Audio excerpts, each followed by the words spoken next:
The Galactic Concordat's annual technology exhibition was everything Admiral Sarah Chen had expected: overwhelming, pretentious, and absolutely demoralizing for any emerging spacefaring species.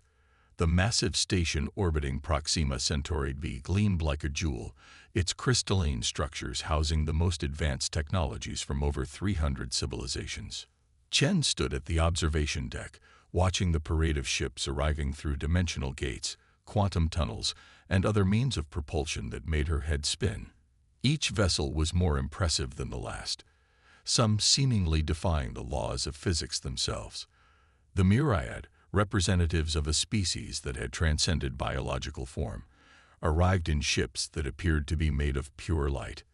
The successful brought their famous living vessels, massive organic structures that pulsed with bioluminescent patterns.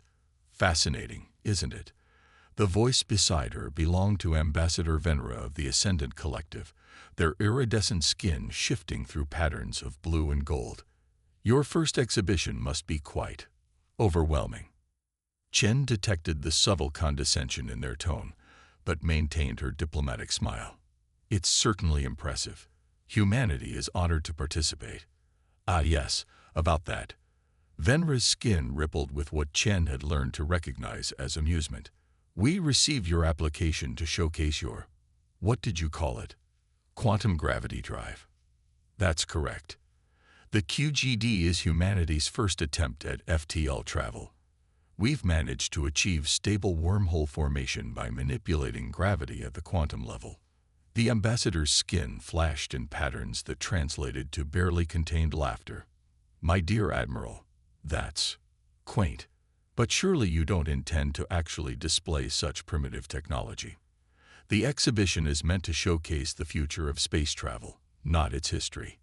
Behind Chen, Dr. Maya Patel, Earth's leading quantum physicist and the drive's primary inventor, clenched her fists but remained silent. They'd prepared for this reaction, expected it, even.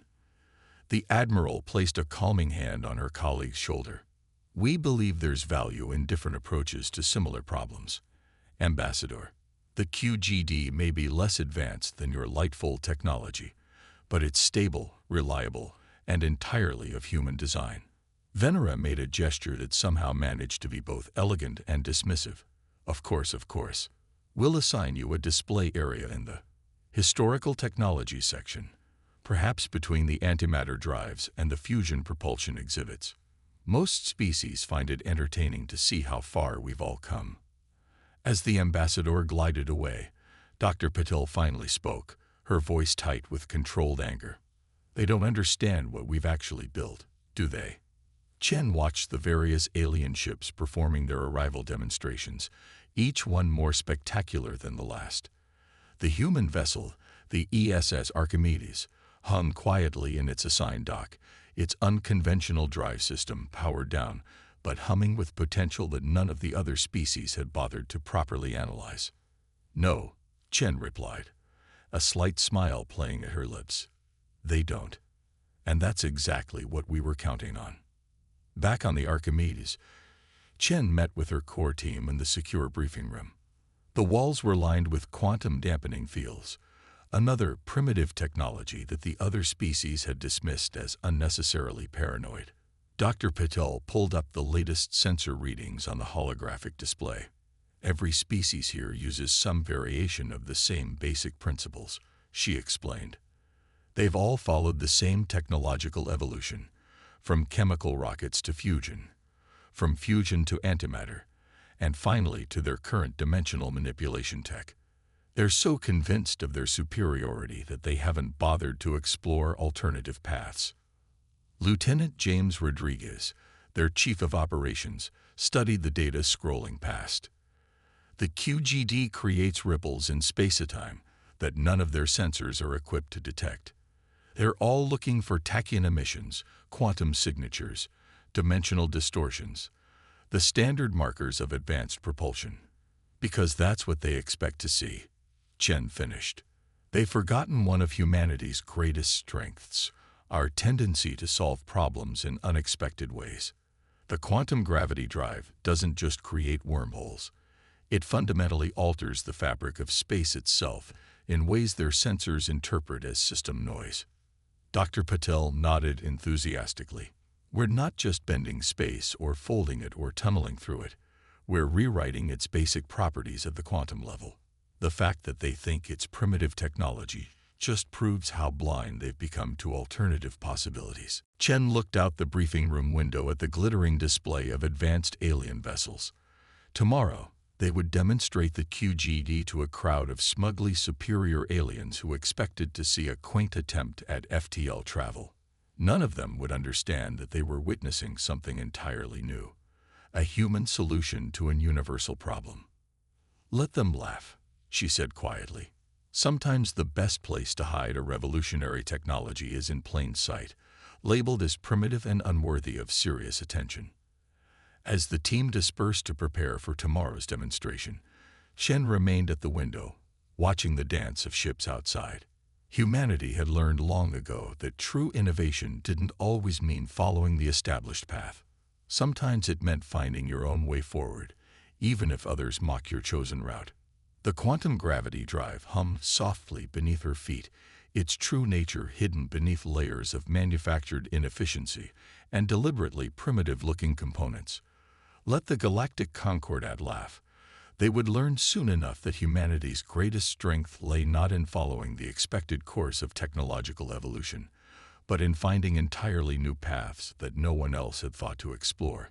Deep within the Archimedes Secure Research Lab, Dr. Maya Patel watched the holographic simulation for the 100th time. The quantum gravity drive's effects rippled through virtual space-time like waves through water, creating patterns that seemed chaotic at first glance, but held a deeper order that only human eyes had learned to see. Run it again, she instructed the ship's AI. But this time, overlay the sensor data from the Ascendant Collective's ships. The hologram shifted, showing how the alien vessel's advanced scanning systems interpreted the QGE's emissions. Where human instruments saw complex patterns of quantum manipulation, the alien sensors registered only background noise and inefficient energy distributions. Lieutenant Rodriguez entered the lab, carrying fresh data from their covert scans of the exhibition's gathered ships. You're going to want to see this, Maya. Their blind spot is even bigger than we thought. He uploaded the new data, and the hologram expanded to show hundreds of alien vessels, each surrounded by their distinctive defensive fields. The Myriad's light-based shields, the Zexephal's organic barriers, the Ascendant Collective's dimensional fortress, all of them shared one crucial weakness. They're all operating on the same fundamental principles, Maya explained to Admiral Chen, who had joined them silently. Every single defensive system here is designed to counter known forms of attack, energy weapons, kinetic impacts, dimensional breaches. None of them account for localized quantum gravity disruptions because they don't consider it a viable technology. Chen studied the data with intense focus, and our ripples pass right through. Better than that, Rodriguez interjected, highlighting a particular section of data. The ripples don't just pass through their defenses, they can actively disrupt them. It's like their shields are designed to stop bullets, but are completely vulnerable to changes in the air they're flying through. Maya pulled up another simulation, this one showing the QGD's effects on various shield technologies. Watch what happens when we increase the drive's power beyond our usual operational parameters. The hologram showed the quantum ripples intensifying, creating cascading failures in shield systems that the galaxy considered impenetrable. Advanced defensive fields crumbled not from brute force, but from subtle changes in the underlying fabric of space itself. We've been running at less than 10% capacity, Maya revealed. The inefficiency they've been mocking. It's deliberate. At full power, the QGD doesn't just create stable wormholes. It can rewrite the local laws of physics themselves. Chen's expression remained neutral, but her eyes sparkled with interest. And they have no way to detect this. They don't even know it's possible, Rodriguez confirmed. Their technology evolved along a single path, becoming more refined but increasingly specialized. They've optimized their systems so much that they've lost the ability to perceive alternatives. The Admiral walked through the hologram, studying the intricate dance of quantum ripples. How long can we maintain the facade? Someone's bound to notice eventually. Maya smiled. That's the beautiful part. We design the external systems to look intentionally primitive. Even if they detect the full power signature, their algorithms will interpret it as dangerous instability rather than controlled manipulation. They're more likely to try to help us prevent a catastrophic drive failure than realize what we've actually built. A soft chime interrupted them. The exhibition's demonstration schedule for the next day. The Archimedes was slotted into the Emerging Technology segment, sandwiched between a demonstration of improved fusion containment and a lecture on the history of FTL development. Perfect timing, Chen mused. They're expecting a quaint demonstration of humanity's first tumbling steps into FTL travel. Instead, they'll get a carefully calculated display of exactly what they expect to see. Nothing more, nothing less.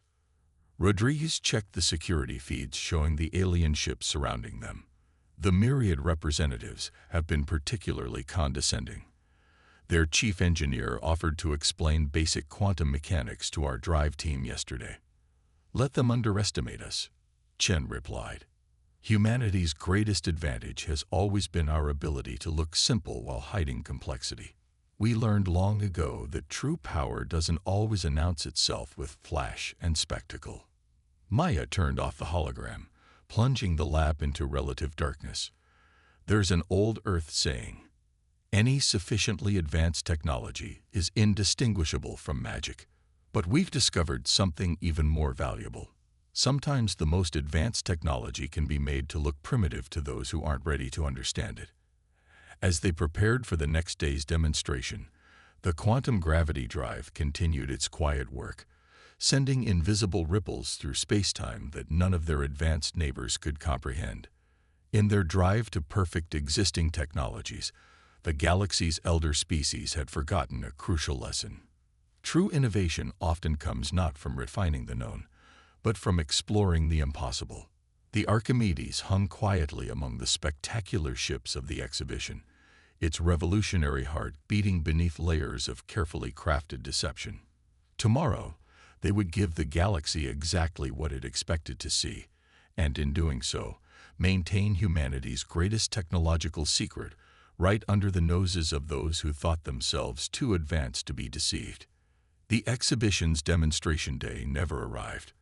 At 300 Earth Standard Time, every quantum communications array in the station lit up simultaneously with emergency broadcasts. Admiral Chen was awakened by the chaos of blaring alarms and flashing emergency lights. Status report, she demanded, striding onto the Archimedes bridge, still securing her uniform. Lieutenant Rodriguez's fingers flew across his console. Multiple distress signals from the outer rim colonies. Something's coming through the dimensional barriers between galaxies. The Ascendant Collective's long-range sensors are picking up, something they've never seen before. The main view screen filled with incoming data. Massive objects were emerging from what the aliens called null space, the void between galaxies that their advanced drives used for faster-than-light travel. But these weren't ships in any conventional sense. Dr. Patel burst onto the bridge, her eyes wide with excitement and fear. They're living vessels, but unlike anything the Zixith will use. They're more like spaceborne organisms that never evolved from planetary life. They exist in 11 dimensions simultaneously. The Galactic Exhibition Station transformed from a showcase of technological superiority into a war room within hours. Representatives from hundreds of species gathered in the central chamber, their previous hierarchies of technological achievement forgotten in the face of an unprecedented threat. Ambassador Venra's skin had shifted to the deep purple of severe distress as they addressed the Emergency Council. The entity ships have already consumed 3 outer colonies. Our most advanced weapons barely register to them. They exist primarily in dimensions our weapons cannot effectively target. The Myriad's light-based weapons pass right through them. Another representative added, their holographic form flickering with anxiety. It's as if they're made of something that doesn't fully exist in our reality. Chen sat quietly, watching the panic spread through the gathered species. She looked at Dr. Patel, who was studying the sensor data with intense concentration. Maya. The entities are using the dimensional barriers themselves as a form of propulsion, Maya explained, her voice low. They're not just traveling through higher dimensions. They're eating them. Each colony they consume gives them more dimensional mass. They're not just an invasion force. They're a dimensional entropy event. In simple terms, Chen pressed. They're breaking down the barriers between dimensions. If they consume enough mass, they could collapse the dimensional structures that make FTL travel possible. Every advanced drive system in the galaxy would become useless. They're breaking down the barriers between dimensions. If they consume enough mass, they could collapse the dimensional structures that make FTL travel possible. Every advanced drive system in the galaxy would become useless. The implications hit the Council like a physical blow. Without their dimensional drives, the advanced species would be trapped in their local systems. The carefully constructed networks of trade, diplomacy, and defense that maintained galactic civilization would collapse. Our weapons are useless. A myriad representatives' lifeform pulsed with despair. They exist in too many dimensions for our conventional attacks to affect them. Chen exchanged a meaningful look with her team. The quantum gravity drive didn't just manipulate space in the conventional dimensions. It affected the fundamental structure of reality itself. Those ripples they'd been so carefully hiding might be exactly what they needed. But revealing their true capabilities now would expose years of careful deception. The political ramifications could be severe, especially if the crisis was resolved. Humanity would be seen as having deliberately deceived the galactic community. Admiral, Maya whispered, showing her a new simulation on her tablet. The entities are consuming dimensional mass exponentially. At their current rate, they'll reach Earth space in less than 72 hours. Chen stood, drawing the attention of the panicked council. The Archimedes requests permission to attempt an intervention. The chamber fell silent. Ambassador Venra's skin rippled with barely contained derision despite the crisis. Admiral Chen, while we appreciate Earth's willingness to assist, this is hardly the time to test experimental technology. The entities have already proven immune to weapons far more advanced than anything humanity possesses. With respect, Ambassador, Chen replied calmly, humanity's approach to space travel has always been unconventional. We believe our quantum gravity drive might offer a unique solution. The primitive wormhole generator, someone scoffed. It barely achieves stable FTL travel. Rather than respond to the mockery, Chen gestured to Dr. Patel, who projected a simplified diagram of the QGD's quantum ripple effect.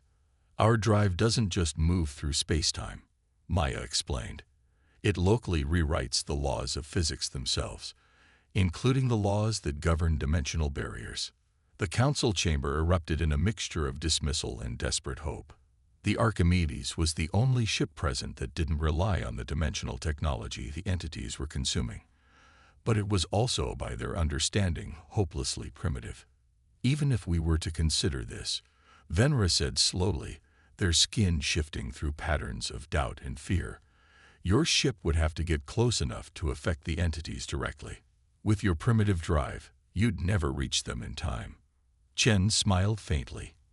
I think you'll find the Archimedes is full of surprises. Ambassador, all we need is a chance to prove it. As the council debated, the quantum gravity drive hummed beneath their feet, its true power still hidden beneath layers of deliberate inefficiency. Humanity's greatest deception was about to become their greatest weapon. If the galaxy's advanced species could swallow their pride long enough to let Earth's primitive technology save them all. The Archimedes moved through space like a predator stalking its prey, all pretense of inefficiency gone. Admiral Chen watched the dimensional entities growing larger on the main view screen, their impossible geometries shifting through realities human eyes were never meant to process. Primary drive systems operating at full capacity, Lieutenant Rodriguez reported, his voice steady despite the tension. All artificial limitations removed. We're showing true capabilities for the first time in 3 years. The ship's quantum gravity drive now sang with unleashed power, sending visible ripples through the fabric of space-time.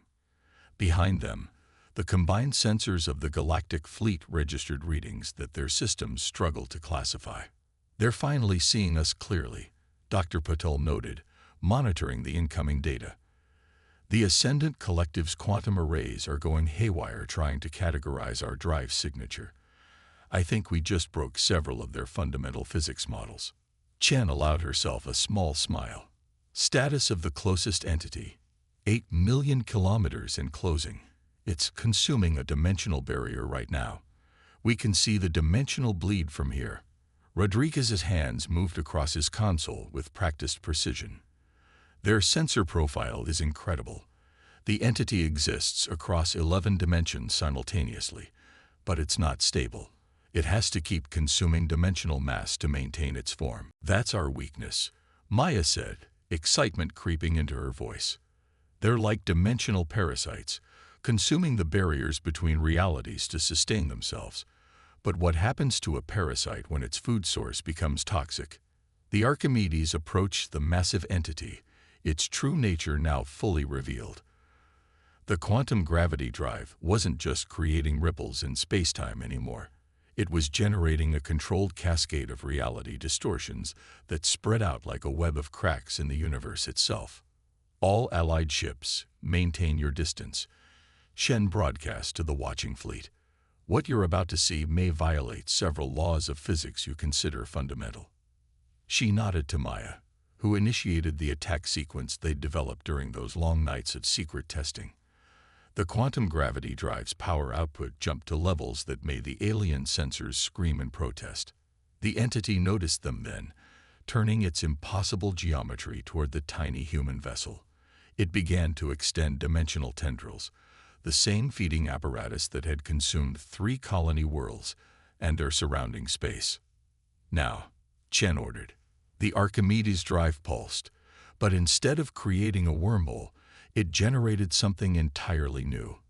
The quantum ripples intensified, forming a pattern that Maya had once described as recursive dimensional origami.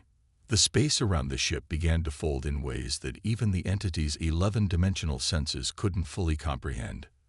What we discovered, Maya explained over the open channel to the watching fleet, is that dimensions aren't just layers of reality. They're more like the threads of a fabric. Our primitive drive doesn't just move through space-time. It reweaves the fabric itself. The entity recoiled as the quantum ripples reached it, its feeding tendrils withdrawing as the dimensional barriers it tried to consume began to shift and change. The Archimedes drive wasn't just affecting space. It was locally rewriting the laws that governed how dimensions interacted. The entities evolved to consume stable dimensional barriers. Maya continued, her voice filled with the joy of scientific discovery. They never developed defenses against something that could change the fundamental structure of those barriers. It's like trying to eat something that keeps changing its molecular structure. The effect was devastating. Unable to process the constantly shifting dimensional landscape created by the quantum gravity drive, the entity began to lose its cohesion. Its 11-dimensional form started collapsing, unable to maintain its parasitic existence in space that refused to follow conventional laws. All that time they thought we couldn't achieve stable FTL travel, Rodriguez said with a grin.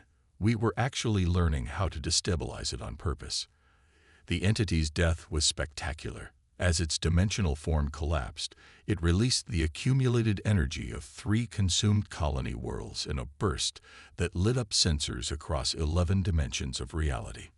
The Archimedes rode out the shockwave, its primitive technology providing better protection than any advanced shield. In the silence that followed, Chen opened a channel to the stunned Galactic fleet. This was just a demonstration. We have 3 more attack patterns developed specifically for these entities, and the drive can be modified to generate 17 different types of dimensional instability. Would you like us to continue? The response was immediate and unanimous. The same advanced species that had mocked humanity's technology now begged them to save their worlds. The Archimedes moved to engage the remaining entities, its quantum gravity drive singing with unleashed power. "You know," Maya said quietly as they approached their next target. "After this, they're going to want to know everything about how the drive works." Chen watched the dimensional entities beginning to retreat, their impossible forms showing the first signs of fear. Let them ask. Sometimes the most advanced technology doesn't look like technology at all. It looks like impossibility made real. The Archimedes accelerated, its wake of quantum ripples spreading out like a net to catch beings that thought they could consume reality itself. Humanity had hidden their true capabilities behind a mask of primitive simplicity, but now it was time to show the galaxy that innovation didn't always follow the expected path. Sometimes it rewrote the path entirely. 1 month after the entity crisis, the Galactic exhibition station had been transformed. Where once it showcased technological superiority, it now hosted the first collaborative sciences summit. Admiral Chen stood at the same observation window where she had first endured the aliens' condescension, but the atmosphere couldn't have been more different. The quantum gravity drive's principles are both simpler and more complex than our previous assumptions, Dr. Paddle explained to a rapt audience of the galaxy's leading scientists. The same beings who had once dismissed human technology now crowded the conference room, their attention fixed on every word. "We didn't try to bend space or fold it or tunnel through it," Maya continued. "Instead, we learned to speak its language. The quantum ripples aren't a side effect. They're a dialogue with reality itself." In the months since the Archimedes had demonstrated its true capabilities, humanity's approach to space travel had sparked a renaissance in physics research across the galaxy. The Ascendant Collective had already begun experimenting with hybrid systems that combined their dimensional technology with quantum gravity principles. Admiral. Ambassador Venera approached, their skin shifting through patterns of respect and lingering embarrassment. The Galactic Council has finished their deliberations regarding Earth's strategic deception. Chen turned from the window, maintaining her diplomatic composure. This was the moment that would define humanity's future in the galactic community. They had saved countless lives, yes, but they had also maintained a years-long deception that had fooled the most advanced civilizations in known space. "The Council has decided," Venera continued, "that humanity's actions represent the highest form of innovation. You didn't just develop new technology. You fundamentally changed how we think about technological development itself." Lieutenant Rodriguez, standing nearby, couldn't entirely suppress his grin. "We did spend 3 years letting everyone think we could barely achieve stable FTL travel." Precisely. The ambassador's skin rippled with what Chen had learned was genuine amusement. "You showed us that true advancement isn't always about moving forward along the expected path. Sometimes it's about finding entirely new paths that others didn't think to explore." The station's main viewing gallery had been converted into a showcase for the quantum gravity drive's capabilities, where once the Archimedes had been relegated to the historical technology section, it now held center stage. Dozens of research teams studied the intricate dance of quantum ripples, learning to see beauty in what they had once dismissed as primitive inefficiency. "There's something else," Venera added. "The Council is proposing a new approach to technological evaluation. No more dismissing technologies because they don't follow established development patterns. We're calling it the human paradigm, the principle that innovation can come from any direction, not just the ones we expect." Chen watched a group of young aliens studying a holographic display of the quantum gravity drive's effects on spacetime. Their eyes, or sensing organs, showed the same wonder she had felt when she first saw Maya's early experiments. "We didn't just learn about your technology," Venera continued. "We learned about ourselves, about how our certainty in our own advancement had become a kind of prison, limiting what we could imagine was possible." The quantum ripples from the drive demonstration cast moving shadows across the station's interior, creating patterns that seemed to dance between dimensions. But now, instead of dismissing them as signs of primitive engineering, the gathered species studied them with new understanding, seeing the complex mathematics hidden within apparent chaos. The entities changed everything, Maya said, joining them at the window. Not just because they were a threat, but because they showed us all that the universe is bigger and stranger than any single approach to understanding it. Chen nodded. Humanity's greatest strength has never been our technology. It's our ability to look at something everybody else has dismissed and see potential nobody else imagined. Outside the station, ships from across the galaxy continued to arrive, each bringing scientists and engineers eager to learn this new way of thinking about space and time. The Archimedes floated among them, no longer hiding its capabilities, its quantum gravity drive sending ripples through reality that represented not just a new technology, but a new way of seeing the universe itself. You know what the best part is? Rodriguez said quietly. They're still not seeing everything. The quantum gravity drive has applications we haven't even tested yet. We're not just rewriting the laws of physics, we're learning to compose new ones. The Admiral smiled, watching the next generation of galaxy's finest minds begin to explore possibilities they would have dismissed as impossible just a month ago. Humanity had earned its place among the stars, not by following the path of technological advancement that others had laid out, but by daring to step off that path entirely and find their own way forward. In the end, their greatest deception had revealed their greatest truth, that sometimes the most advanced civilizations in the galaxy could learn something vital from those they had dismissed as primitive. The universe, they had all learned, had more ways of working than any species had imagined, and innovation could come from anywhere, even from a supposedly primitive drive that rewrote the laws of reality itself.